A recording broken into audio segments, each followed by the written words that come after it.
It's pretty funny how the United States thinks they have control over the Israeli government.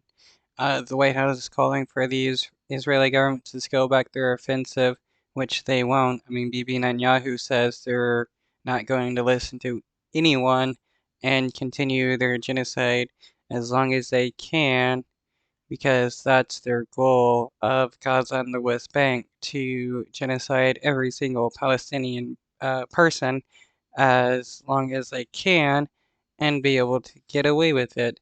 They don't care what anybody in the world says.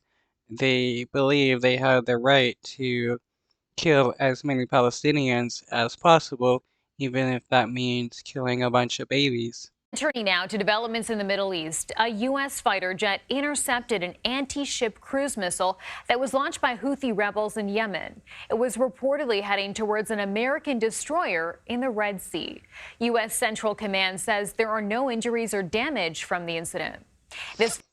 I think it's funny how the United States can commit terrorism around the world, invade various nations, and kill millions of people. They did in Afghanistan and Iraq, and then claim to be the protector of people around the world to prevent, war crimes and human rights violations, when they're the ones that commit some of the most human rights violations and commit some of the most war crimes as possible. Look at Gitmo, where people who were not charged or tried for any crimes were being sexually abused and tortured. Follows a series of U.S. and British airstrikes on Houthi targets in Yemen. It is unclear if the U.S. will retaliate for the latest attack, but President Joe Biden has previously said he would, quote, not hesitate to direct any further measures. Meanwhile, It is pretty funny how Biden is willing to fight against some poor rebels in Yemen, unable to stand against the Israeli government for their genocide of the Palestinian people. He pretends to be about human rights while being a right-wing Zionist. the war between Israel and Hamas has now gone beyond 100 days. Israeli strikes have been reported across the enclave today, and there is said to be fierce fighting in the southern city of Khan Yunis. Gaza's Hamas.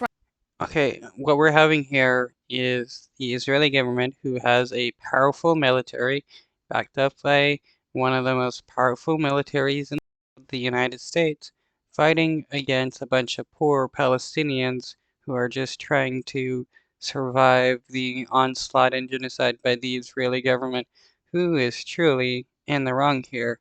It is obvious that it's the Israeli government who is committing a genocide against innocent people. Run health ministry now says over 24,000 Palestinians have been killed since the war began. CBS News has not verified those figures. And Though the UN and the Israeli government has verified those figures, and you know, killing 20,000 plus civilians is definitely not a war against a terrorist group. It's a war against the civilians. When you kill that many people and displace millions more while starving millions of people because you control the borders of that nation, you're committing a genocide. clashes between Israeli forces and Hezbollah continue in the north. Over the weekend, a 76-year-old woman and her son were both killed by a missile launched from Lebanon.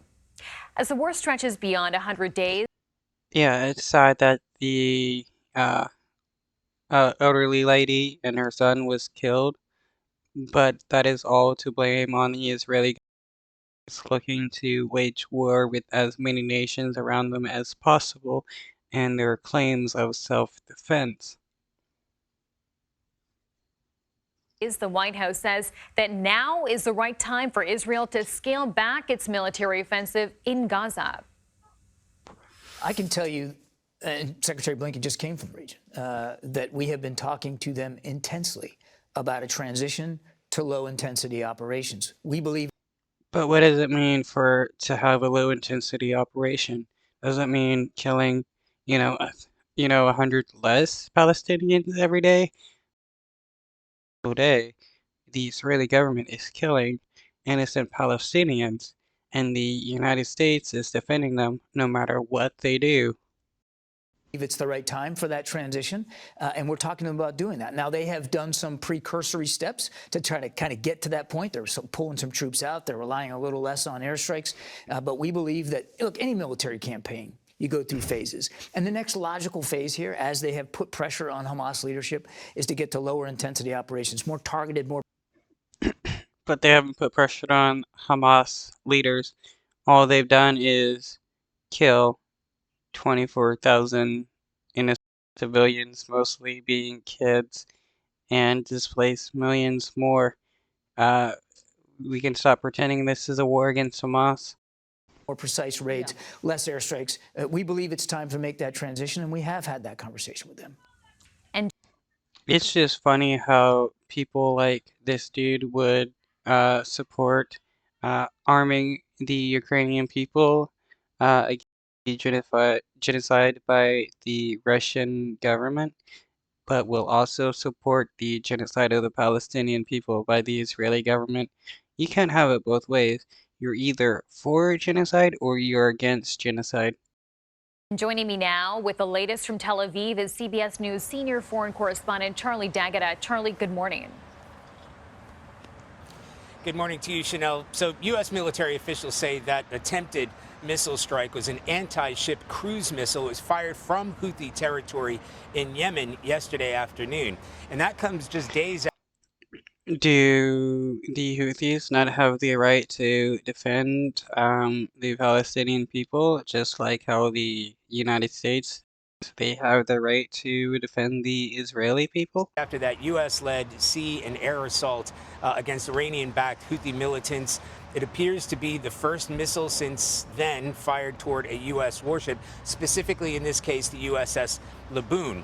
The military says U.S. aircraft shot it down in a mid-air interception just off the coast of Yemen. Now here. Why is it that the United States gets to like invade any nation that they want under the guise of terrorism and kill millions of people and not be considered like a terrorist organization for what they do? Because let's be honest, the United States commits a lot of terrorism around the world. In Israel, coinciding with day 100 of the war, Hamas has released new video showing 3 hostages. We should add they appear to be under duress, including Noah Argamani. You may remember 26-year-old Noah from that harrowing video when she was taken hostage by Hamas militants at the music festival on that Saturday morning. Her mother is suffering from terminal cancer and has pleaded for her release before the disease. Okay, what about the 9, 10, 11, 12,000 Palestinians that are being held captive by the Israeli government and tortured in Israeli prisons? They constantly want to talk about the people captured by Hamas, but they don't talk about the people captured by the Israeli government, a lot of them being kids, a lot of them being tortured, especially since October 7th, where more Palestinians have been increasingly tortured by the IDF. We should also talk about that. Takes her life. Hamas said the fate of all 3 hostages